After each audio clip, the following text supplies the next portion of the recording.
عليكم ورحمه الله وبركاته. ازيكم يا حبايبي؟ عاملين ايه؟ تعالوا النهارده نعمل فرخه كده بغمضه عين. انا جبت فرخه كيلو 700 هشويها كده، مش هتاخد منك وقت خالص. اول حاجه تعالوا نعمل مع بعض التتبيله. عندي بصل، عندي ليمون، عندي فلفل، عندي طماطميه. هضرب ده كله كده في الكبه ونرجع مع بعض. اول حاجه بقى عندي معلقه ملح،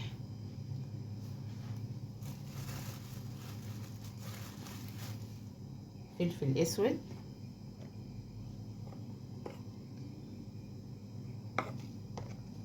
معلقه بهارات فراخ، عندي كركم، بابريكا،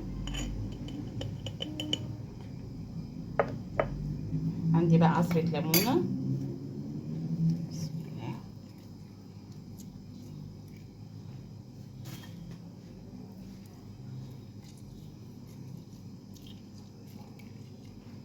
شوية خل كده،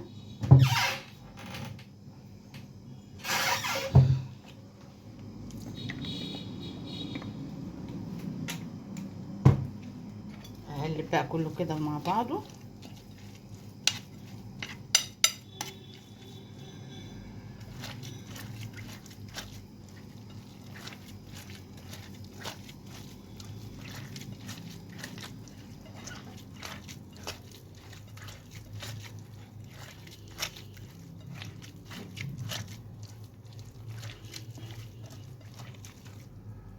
هجيب بقى كده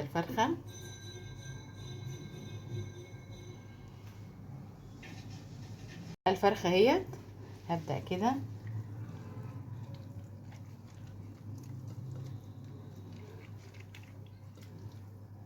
ابدأ احشيها كده واحط في قلبها،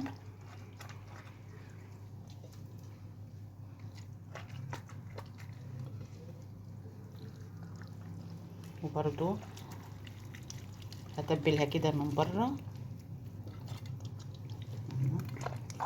الناحية التانية برضو. طبعا لو انت عايزة تسيبيها بقى من بالليل، تعملي التتبيلة الحلوة ديت وتسيبيها كده من بالليل، هتبقى طعمها في منتهى الجمال، وهتبقى كمان اللحمة بتاعتها كده ايه، طرية وجميلة وحلوة اوي مستوية.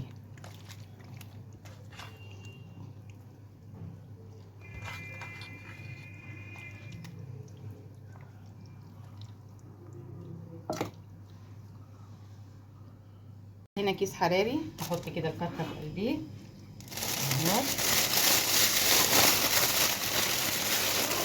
كل حاجة هدخل في الكيس الحراري بقية التتبيلة اللي عندي اهي.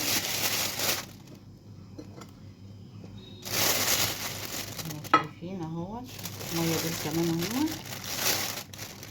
مش محتاجة بقى احط بصل ولا طماطم ولا اي حاجة، هي التتبيلة اهي ما شاء الله جميلة ازاي. هقفل بقى الكيس بتاعي.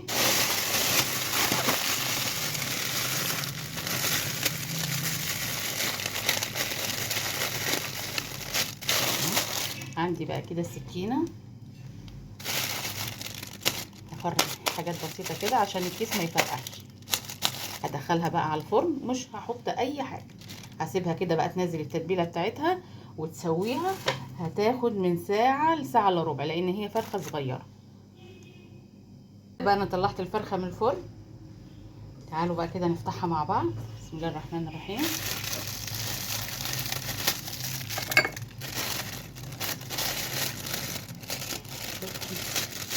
سخنة جدا.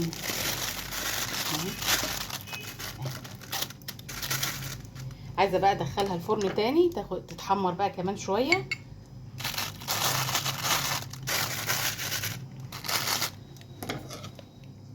عندي هنا معلقتين كاتشب، نزلي بقى كده الكيس. هي طبعا مستوية خالص. هحط بقى معلقتين كاتشب كده، هتديها تحميرة الايه، الفرخة المشوية بالظبط.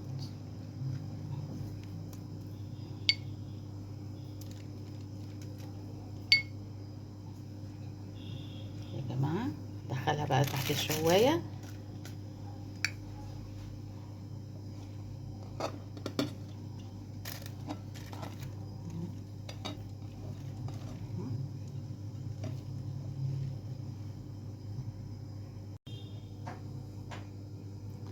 شوفوا يا جماعه بقى الفرخه المشويه طلعتها من الفرن اهي. دي بقى بتشتريها من بره ب 220 جنيه، انا ما كلفتنيش الا 140 جنيه اهي زي ما شايفين كده، مع بقى شويه رز بسمتي كده، شويه سلطه، زي ما انتوا عايزين.